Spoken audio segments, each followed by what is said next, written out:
I totally see your point. Some of our professors here may slightly disagree because they still need a lot of money to buy your GPUs. But I come back to this point later. Imagine 1,000,000 times higher. That's right. But Jensen, I gave you 1,000,000 times discount in the last 10 years. It's practically free.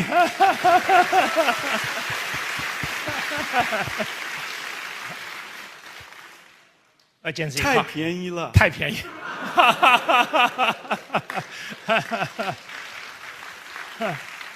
I think we can learn so many different things from Jensen. We'll see how it goes. The next step, the 40 minutes.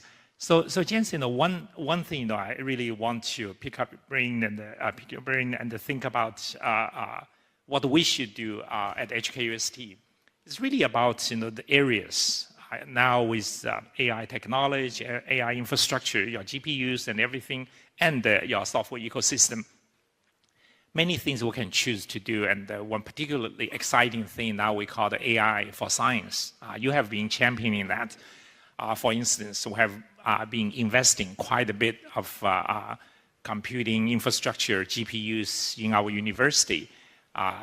President Yi and I specifically encourage our faculties to collaborate between physics and the computer science, between material science and computer science, between biology and the computer science. And you have been talking a lot about the futures in biology. One very exciting thing right now happening in Hong Kong is that our government has decided that we are going to build the third medical school.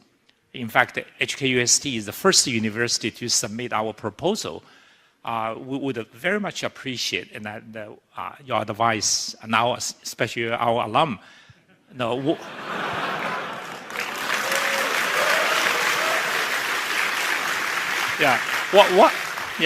what would be your advice to President Yi, myself, and the university, where we should invest? So first of all, I introduced artificial intelligence at the World's Scientific Computing Conference, Supercomputing, in 2018. And it was met with great skepticism. And the reason for that is because artificial intelligence is somewhat of a black box. It was a black box at the time. In fact, it's less of a black box today. It's much more, it's a black box today like you and I, we're black boxes. But you can ask an AI today, you couldn't do it then, but you can ask an AI today, reason with me. Tell me why did you suggest that? Tell me step by step how you arrive at that answer. Through that probing process, AI is more transparent today. AI is more explainable today. Because you're asking, you're probing through your questions, and that your set of questions could be like professors probe their students to understand their thinking process, not just the fact that you can produce an answer, but the way that you reason about that answer is sensible. It's grounded in first principles. And so we can do that today. In 2018, we could not. And so it was met with a great deal of skepticism because of that. That's number one. Number two, AI does not produce its answers, not yet, from first principles. It produces its answers from learning from observed data. And therefore, it's not really simulating first principle solvers, like first principle solvers, but it's emulating the intelligence. It's emulating the physics. Now, the question is emulation valuable to science? And I would suggest that emulation is invaluable to science. And the reason for that is in many fields of science, we understand the first principles. We understand Schrodinger's equations. We understand Maxwell's equations. We understand many of these equations, but we can't simulate it and understand large systems. And so instead of solving it from first principles and have it be computationally limited, computationally impossible, we could use AIs. We could train AIs that understand that physics and use it to emulate, if you will, very, very large systems so that we can understand large systems with large scale. Now, where is that useful? First of all, the human biology has a scale that goes from nanometers, right, from nanometers to a time scale that goes from nanoseconds to years. That's the human biological system. Those kind of scale across that kind of time scale is simply impossible using principal solvers.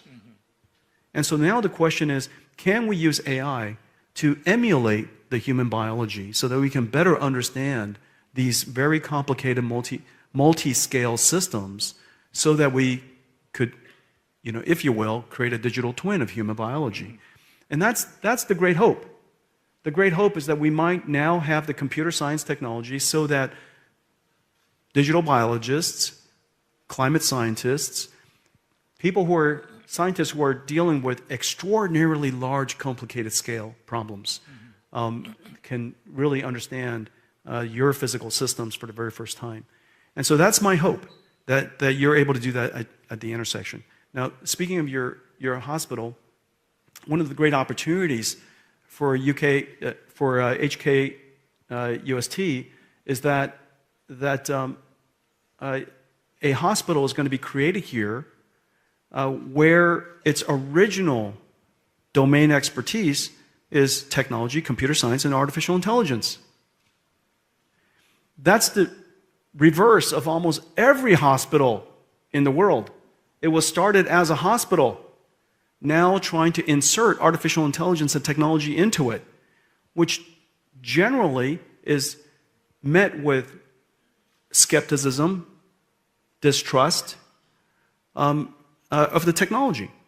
And so you have the opportunity for the very first time to create something from the ground up where the technology is embraced and technology could be advanced, and the people who are here are advancing the fundamental technology yourself. And so you understand its limitations and you understand its potential. And I think that's an extraordinary opportunity. I hope you take advantage of it. Yeah. Thank you, Jensen. Yeah.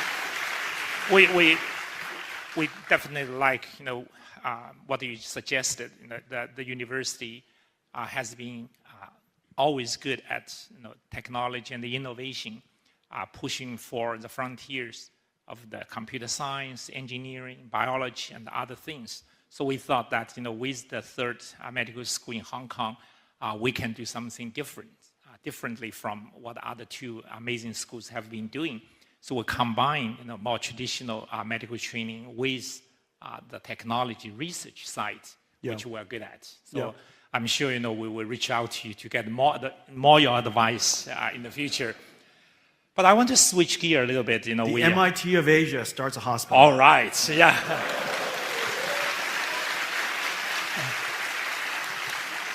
Great idea.